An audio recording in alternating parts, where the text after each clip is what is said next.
Est-ce que vous êtes déjà retrouvé dans une situation où on vous annonce une bonne et une mauvaise nouvelle et vous vous réjouissez pour la bonne et vous êtes stressé par la mauvaise? Eh bien, dans cet épisode, je vais vous montrer pourquoi vous devriez vous réjouir de la mauvaise nouvelle et être stressé par la bonne.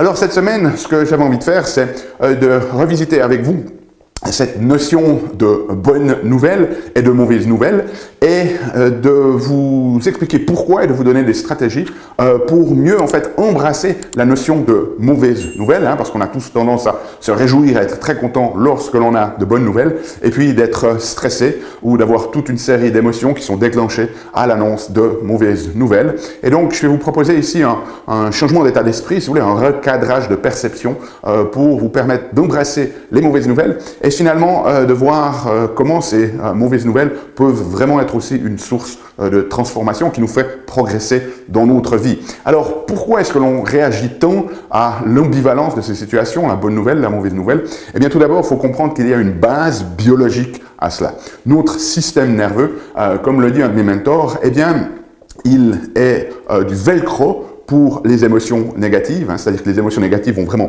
coller, si vous voulez, vraiment activer notre système nerveux, et c'est du téflon pour les émotions positives, c'est-à-dire que les émotions positives, comme une poêle en téflon où cela n'adhère pas, elles ne vont pas adhérer au système. Alors qu'est-ce qu'il veut dire par là?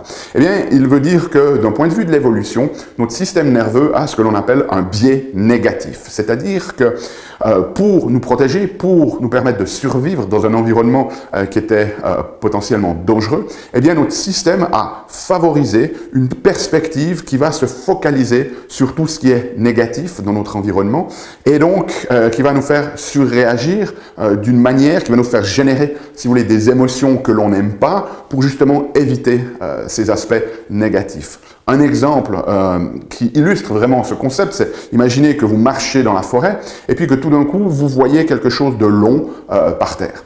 Potentiellement, il peut s'agir d'un serpent. Donc, votre système, il va prendre la décision que cette chose longue qui est par terre est quelque chose de potentiellement dangereux pour vous, parce que si c'est effectivement un serpent et que vous dites non, mais moi je fais confiance en la vie et que vous marchez dessus et que c'est un serpent et qu'il vous mord, potentiellement vous pouvez mourir. Par contre, si vous prenez l'autre perspective de dire oh oui, c'est potentiellement un serpent et pas juste une branche d'arbre qui traîne là, eh bien vous allez éviter, si vous voulez, les conséquences potentielles de ce danger. Et donc, tout notre système nerveux est fabriqué, est développé ou se développe, si vous voulez, avec cette perspective de toujours mettre en avant la probabilité négative des choses. Et donc, nous allons devoir faire un effort conscient de recadrage de nos perceptions si nous ne voulons pas être constamment dans l'activation de nos circuits neurologiques qui sont associés avec ces perspectives négatives, avec ces émotions négatives. Et donc, dans la vie de tous les jours, aujourd'hui, il n'y a plus autant de risques que les avaient nos ancêtres lorsqu'ils devaient partir à la chasse, être attaqués par des bêtes sauvages. Mais il y a toute une forme de petits éléments, notamment ces mauvaises nouvelles, qui peuvent activer notre système de manière désagréable. Alors, cela dit, ça a expliqué pourquoi est-ce que l'on devrait avoir cette perspective de se réjouir des mauvaises nouvelles et finalement d'être aussi stressé par les bonnes nouvelles. Et je vous ai déjà introduit ce concept dans une autre vidéo qui s'appelle les pics et les vallées. Mais essentiellement, ce qui se passe, c'est que dans notre vie, eh bien, il y a des moments où l'on est plutôt dans les vallées, où les choses ne vont pas très bien selon nos perceptions. Et puis, il y a des moments où l'on est sur des pics, sur le haut de la montagne, où on a l'impression que tout roule dans notre vie. Et bien évidemment, les mauvaises nouvelles, elles ont tendance à nous faire penser à ces vallées ici, et puis les bonnes nouvelles à ces pics. Et la grande problématique avec les bonnes nouvelles, c'est que bien évidemment, tout le monde s'en réjouit et on ne va pas cracher dessus. Il faut avoir de la gratitude, bien évidemment, pour ce que la vie nous apporte.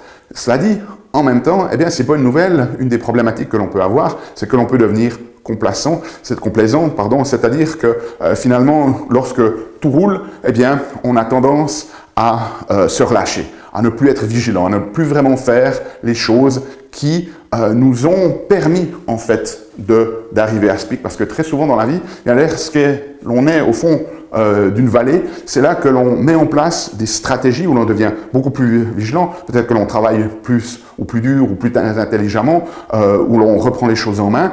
Et c'est ça qui nous permet en fait de remonter la pente. Et une fois qu'on arrive au sommet, eh bien on a tendance à se dire, ah voilà, maintenant j'y suis arrivé. Et donc on va se laisser aller, peut-être que l'on n'applique plus les principes, les efforts que l'on avait appliqués dans la vallée. Et c'est là que l'on commence de se comporter ou de prendre des décisions qui font qu'on va gentiment redescendre. Et la vie, elle est faite de cycles comme ça. Donc, gardez toujours à l'esprit que notre univers, c'est un peu comme un aimant.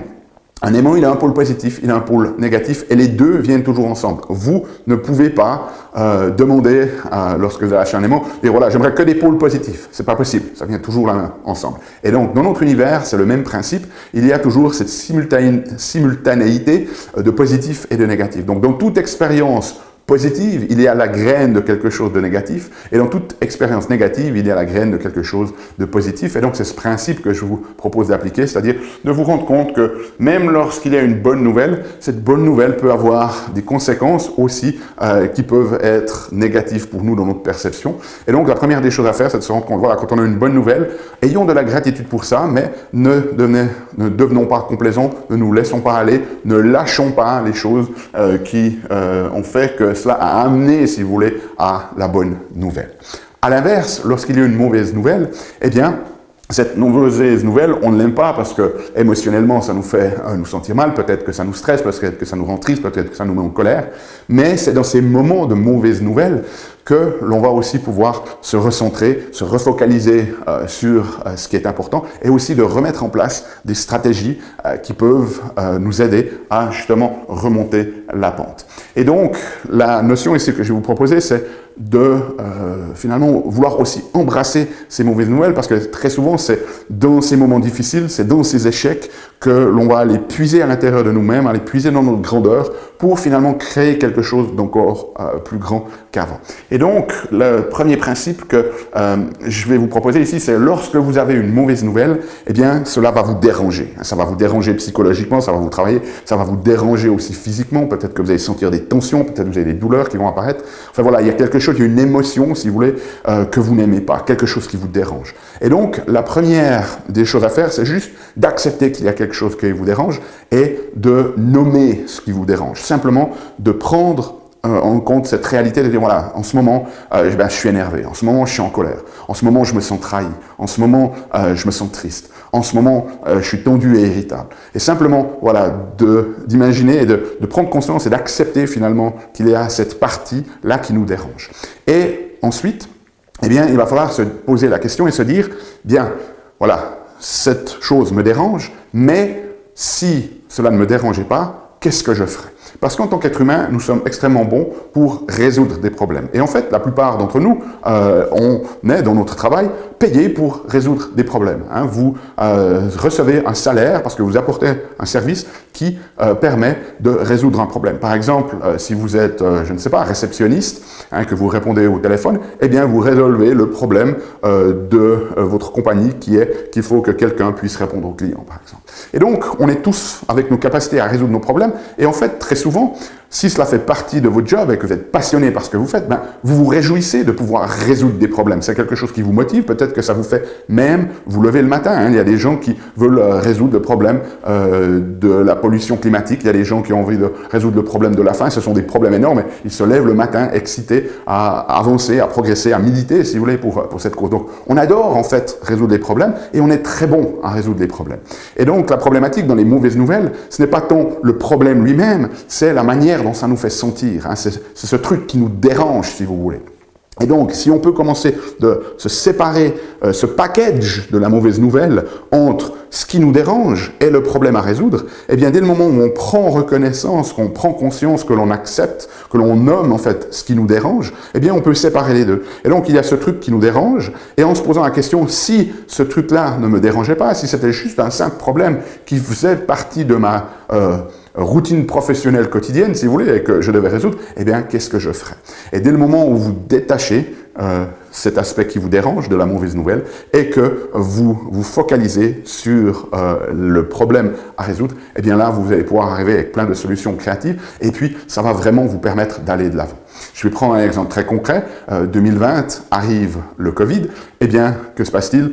réduction ou interdiction de pouvoir travailler pour de nombreux entrepreneurs. Et donc là, on se trouve dans une situation, moi aussi en tant qu'indépendant, où on va devoir gérer de manière très spécifique nos liquidités, par exemple, parce que avant, on était sur un pic ici, et puis par exemple, dans mon cabinet, on voit un certain nombre de patients par semaine et on sait que ça génère une certaine quantité de liquidité et tout d'un coup, on a une chute de quasiment 80% des visites et donc là, on va devoir, pour pouvoir maintenir notre équipe, faire très attention à nos liquidités. Et donc là, un des aspects de cette mauvaise nouvelle, dans ce cas-là, par exemple, la mauvaise nouvelle de ne plus pouvoir travailler autant qu'avant, ça nous dérange. On a peut-être de la colère contre le gouvernement qui a pris ses décisions, peu importe, mais le fait de dire, ok, voilà ce qui me dérange, maintenant quel est le problème, comment je peux l'améliorer. Et là, on se rend compte que par exemple, ça nous a forcé à nous refocaliser sur nos finances et de réaliser qu'on avait un certain nombre d'assurances qu'on payait à double, parce qu'on était complaisant dans cette partie-là, on ne faisait pas attention, les choses roulaient. Et lorsque l'on est ici au pic, on doit faire attention et on se rend compte que finalement, il y a tout un certain nombre d'éléments dans notre vie, par exemple dans ce cas-là, je prends cet exemple financier, où on payait des choses à double qui ne nous servaient pas. Et donc, ça nous a permis de nous refocaliser et de finalement faire de l'ordre, si vous voulez, à ce niveau-là. Et lorsque l'on a remonté la pente, on se retrouve dans une situation même encore meilleure qu'avant. Autre aspect, par exemple, dans ces difficultés, c'est aussi, au travers des différentes années, personnellement pour nous, d'éduquer les gens à l'importance de la santé naturelle et de ce qu'ils peuvent faire pour prendre soin d'eux et pour prendre soin de leur corps et de leur système immunitaire notamment. Et donc, nous n'avons pas été complètement interdits de pratiquer pendant la période des pics de Covid, mais il y a eu une réduction dramatique du nombre de patients. Et ça nous a permis aussi de voir quels patients, en fait, faisaient vraiment confiance à leur corps, quels patients continuaient de prendre soin d'eux, quels patients continuaient d'écouter notre message, et à l'inverse, quels patients ont été dans la vulnérabilité de tomber dans toute cette peur, dans toute cette dynamique très néfaste de l'infodémie, si vous voulez, de tous ces messages de peur qu'on nous a balancés pour pouvoir nous contrôler. Et donc, ça nous a aussi forcé à recréer un certain nombre de processus pour pouvoir mieux accompagner nos patients, notamment ceux pour qui cette période a été difficile et qui avaient tendance à être embarqués dans toute cette dynamique de peur, et de pouvoir leur donner des ressources pour pouvoir revenir se recentrer. Et notamment, par exemple, moi, ça m'a forcé, en quelque termes, à écrire un livre qui s'appelle Super Humain, qui est maintenant une base vraiment très intéressante, qui nous aide à prendre soin de notre système immunitaire, et donc qu'on peut utiliser, parce que les principes fondamentaux ne s'appliquent pas qu'au Covid, mais à toutes les problématiques infectieuses. C'est un livre maintenant que l'on va pouvoir utiliser sur les décennies à venir, que les gens vont pouvoir utiliser pour prendre soin d'eux lorsqu'ils font face à des problématiques infectieuses. Et donc, vous voyez que dans toute crise, en fait, il y a cette opportunité, et c'est d'ailleurs intéressant parce que en médecine chinoise, il y a cet idéogramme du mot crise qui est en fait composé de deux symboles, un qui veut dire danger et l'autre qui veut dire opportunité. Et donc de réaliser que dans la mauvaise nouvelle, oui, il y a le danger, mais il y a aussi cette opportunité. Et donc la notion ici, c'est de se focaliser sur cette opportunité. Donc si on résume jusqu'à présent, la notion de se dire, oui, la mauvaise nouvelle, dissocier le problème, si vous voulez, de la manière dont on se sent, et de dire, voilà, si je ne me sentais pas comme ça, comment j'aborderais le problème? Et ça va nous permettre de nous sortir de ces éléments de stress, de peur, et de re-rentrer dans notre créativité pour amener des solutions, finalement, qui nous font progresser et qui vont nous permettre de remonter la pente, et même encore mieux qu'avant. Donc ça, c'est le premier élément. Et puis, le deuxième élément, c'est que lorsque vous devez passer au travers d'une de ces situations de crise, de ces mauvaises nouvelles, ça va quand même avoir un coût.